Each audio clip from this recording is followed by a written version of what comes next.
Okay student, let's see this question. Consider an ellipse.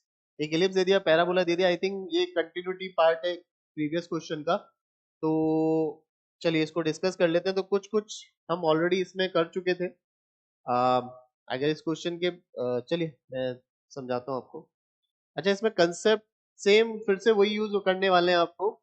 Same concept use होने वाला है, लेकिन यहाँ पे आई थिंक इंटीग्रेशन भी यूज होगा एरिया निकालने के लिए. तो कंसेप्ट यूज होने वाला है to find area by using integration method. क्योंकि इसमें क्या है, इस क्वेश्चन में नॉर्मल ट्राइंगल वगैरह नहीं बन रहे. जो एरिया है वो एक रीजन का है. रीजन का एरिया निकालने के लिए कहीं ना कहीं आपको इंटीग्रेशन की यूज करनी पड़ती है. तो इसमें कंसेप्ट जो है वो इंटीग्रेशन से एरिया निकालने वाला यूज होगा. खैर, अब क्वेश्चन क्या है, एक इलिप्स दे दिया और एक ये दे दिया. तो मैं आपको इसमें बता देता हूँ.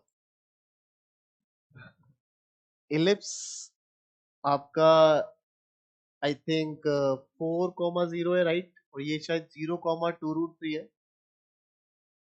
और इलिप्स के जो आप देखेंगे फोकस जो आएगा, आई थिंक इसका इसेंट्रिसिटी हाफ आता है. आप प्लीज कैलकुलेट कर लेना.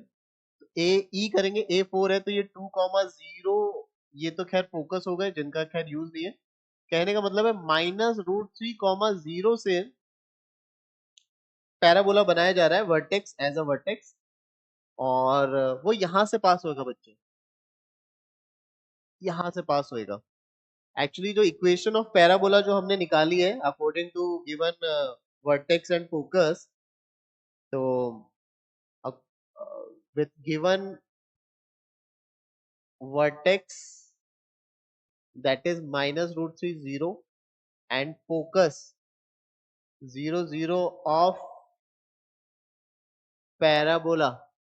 तो रिक्वायर्ड इक्वेशन हो जाएगी आपकी, वो आएगी आपकी y² = 4√3x + √3. ये इक्वेशन हो जाएगी उस पैराबोला के, इसकी. तो इलिप्स पैराबोला की इक्वेशन हमें मालूम है, इलिप्स की इक्वेशन मालूम है. क्वेश्चन बोल रहा है कि इसने क्या किया, दो पार्ट्स में डिवाइड कर दिया इलिप्स को. दिख रहा है आपको, इस पैराबोला ने दो पार्ट्स में डिवाइड कर दिया, एक पार्ट ये एक पार्ट ये. तो वो कह रहा है कि इस वाले पार्ट का एरिया, इसको थोड़ा सा कलरफुल कर देते हैं. आहो, यहाँ पे शायद ये नहीं होगा, नहीं होगा. ठीक है, तो हम क्या करते हैं, ये वाला एरिया ये हो गया A1 पूरा का पूरा. ठीक है, और जो ये दूसरा एरिया है ये वाला, ये पूरा, ये बड़ा एरिया. आई थिंक A2 बड़ा दिया हुआ है ना A1 से, ऐसा कुछ बोला. हाँ, A2 A1 से बड़ा है, तो ये A2 है आपका. तो कह रहा है जो ये एरियाज आए हैं इनका रेशियो बताना है. तो इसमें एक और कंसेप्ट यूज होगा, वो भी मैं लिख देता हूँ. एक और कंसेप्ट यूज होगा, एक तो ये कंसेप्ट यूज है और एक ये वाला कंसेप्ट है. एरिया ऑफ इलिप्स, प्लीज आप याद रखिएगा हमेशा. एरिया ऑफ इलिप्स हमेशा याद रखना है आपको. वो आता है आपका पाई A इंटू बी. ए और बी वेल नोन चीजें हैं. ए और बी क्या होता है, मेजर एक्सिस और minor axis. Area of ellipse ये होगा. तो क्या कहते हो, ये कैसे होएगा, पूरे का एरिया तो पाई ए बी है. ठीक है, तो A1 + A2 का सम तो पाई ए बी है, लेकिन हमें तो रेशियो चाहिए, तो इसलिए सम का इतनी ज्यादा इंपॉर्टेंस फिलहाल नहीं रहेगी. तो मैं इसमें क्या करूं, A1 और A2 कैसे निकलेगा. एक्चुअली अब ऐसा हम कर सकते हैं, हाँ कोई भी एक एरिया निकलेगा तो दूसरा तो निकल जाएगा, ये तो बात कंफर्म है, क्योंकि टोटल पाई ए बी है. लेकिन अभी भी पंगा है कि एरिया निकालें कैसे. तो इसमें देखो बच्चों, कैसे हमें स्टार्ट करना पड़ेगा. एक बात आपको समझ में आनी चाहिए कि ये जो चीज है ये वाला, ध्यान से समझिएगा इस चीज को. थोड़ा डिफरेंट ले लेते हैं, ये वाला ले लेते हैं. आप इसको देखिएगा, इस वाले को. ऑब्वियसली सिमेट्रिकल है. इसको मैं बोल देता हूँ, इसको भी नाम दे देते हैं कुछ. टोटल नाम दे दें या आधा आधा नाम दे दें, या चलो टोटल ही नाम दे देते हैं. A1 A2, तो मैं इसको नाम दे रहा हूँ A3. इस वाले को, इस वाले को. ठीक है, इस वाले को. क्या आप लोग एग्री करेंगे कि जो A1 है, प्लीज एक बार प्लीज सपोर्ट करिएगा. A1 है जो कि ये वाला एरिया है, ब्लू वाला, ये आधे इलिप्स में, आधा इलिप्स यानी पाई ए बी बाई 2। परफेक्ट। भाई आधा एलिप्स का एरिया क्या होगा, पाई ए बी बाई 2। उसमें से अगर मैं ये वाला एरिया माइनस कर दूं, कौन सा, A3, तो A1 आएगा।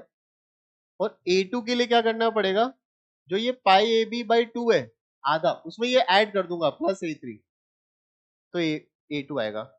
यानी मेरा सारा गेम अब A3 निकालने का, बेसिकली मेरा सारा गेम है A3 निकालने का।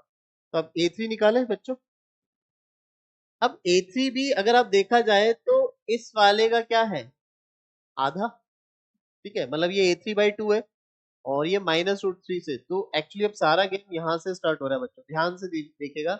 मुझे क्या निकालना है, ये वाला एरिया निकालना है, ये वाला। ये आपका है -√3, 0, ये है 0, 0, और ये वाला एरिया जो है वो A3/2 है बेसिकली। ठीक है, और ये जो इक्वेशन है ये आपकी इसकी पैराबोला की इक्वेशन है, 4√3x+√3। मुझे क्या ये वाला एरिया निकालना है, A3/2 बेसिकली। तो A3/2 कैसे निकलता है, प्लीज यहाँ पे आपको इंटीग्रेशन का यूज लेना पड़ेगा। A3/2 बेसिकली मैं इंटीग्रेशन कर रहा हूँ इस कर्व का, एक्चुअली dx के रिस्पेक्ट में करना है, यानी मुझे जो इक्वेशन चाहिए वो x के रिस्पेक्ट में चाहिए। तो y की वैल्यू में यहाँ से क्या लिख दूंगा, 4√3 प्लस वाली लिखूंगा, क्योंकि प्लस वाला ही यही है, यहाँ पे प्लस माइनस आएगा तो मैं प्लस वाली लिख रहा हूँ। हाँ ध्यान से देखिएगा, इसके ऊपर भी स्क्वायर रूट आएगा और x+√3 के ऊपर भी क्या आएगा, स्क्वायर रूट आएगा। तो दिस इज रिक्वायर्ड। ये आप एप्लीकेशन ऑफ इंटीग्रेशन पढ़ोगे, वहां पे ये समझ में आएगा कि कैसे निकाला जाता है एरिया। फिलहाल अभी थोड़ी आप समझिएगा।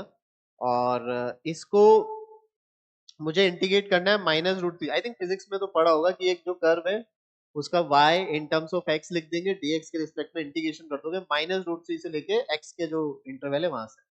तो मुझे इसका इंटीग्रेशन करना है। तो A3/2, इस ये 4√3, ये तो बाहर आ जाएगा, ये तो कांस्टेंट है।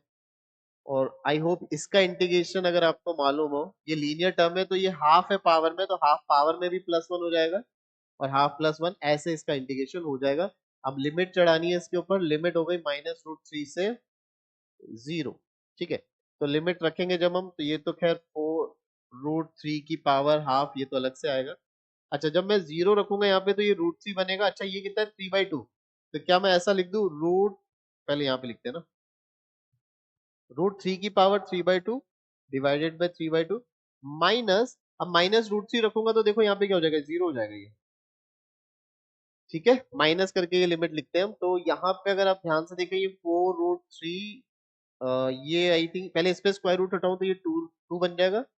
आई थिंक ये 3 की पावर 1/4 है, क्या कहते हो, रूट की पावर रूट तो 1/4। यहाँ पे भी अगर आप ध्यान से देखिए ये मल्टीप्लाई हो रहा है, ये 3 की पावर 3/4 है, और ये 3/2 को मैं क्या करूँ, 3/2 को 2 ऊपर गया, 3 नीचे आया।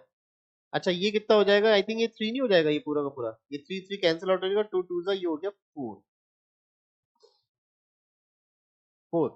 तो A3/2 आपका 4 हो गया, तो A3 कितना आ गया, कितना आ गया, 8 आ गया। नाउ, तो अगर A3 8 आ गया, तो A1/A2 जो हमें चाहिए, A1/A2 कितना आ जाएगा, A1/A2 हमें निकालना था, तो A1/A2 आ गया आपका पाई ए बी। आई थिंक ए और बी की वैल्यू कितनी थी आपकी, 4 और 2√3, यानी 8√3। ये 8√3/2, 4√3 पाई माइनस A3 हो गया 8, ये भी यही होगा, फिर 4√3 पाई +8। आई थिंक 4 कॉमन ले लेंगे तो √3 पाई -2/√3 पाई +2। देखो ये ऑप्शन में है क्या, दिख तो रहा है, √3 पाई -2 +2 वाला ही आ रहा है ना हमारा, तो this will be the answer. Okay बच्चों, थैंक यू।